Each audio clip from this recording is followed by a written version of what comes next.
You know, it's so many people on here today talking about God, the universe, Most High, or whatever, they may call it or feel like it is to them. But the reality is that most of you have not truly experienced God.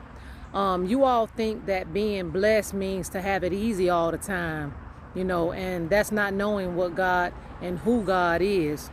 It's when you have nothing or no one to depend on, or when you have to constantly go through trials and tribulations to obtain the wisdom, whether it be a lesson from someone else or whether it be your own mistakes. It could be betrayal, and it's like you're crying out in the wilderness. And for me, again, look around.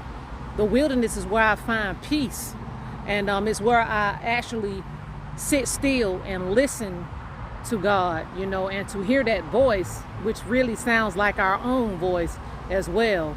But all of these people on here who are teaching this love and light, and that, experiencing God is something that comes easy, it's total bullshit. You will be tested, you will be felt like, you're not loved, and you will be shunned away from a lot of people.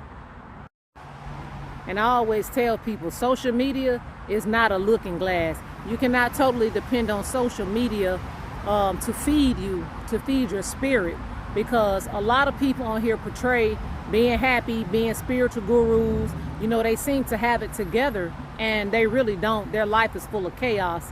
It's easy to put on for the cameras. A lot of people think that you can read other people's lives by what they post, and I'ma just keep it real. You fucking around with me, you will never ever know me. People that know me in real life still don't really know me. But as I teach you guys all the time, going through things in life, you obtain wisdom. If you don't go through nothing, if you get things easy all the time, you won't really know anything. And this path to righteousness is a very hard one, and warriors are made from confrontation.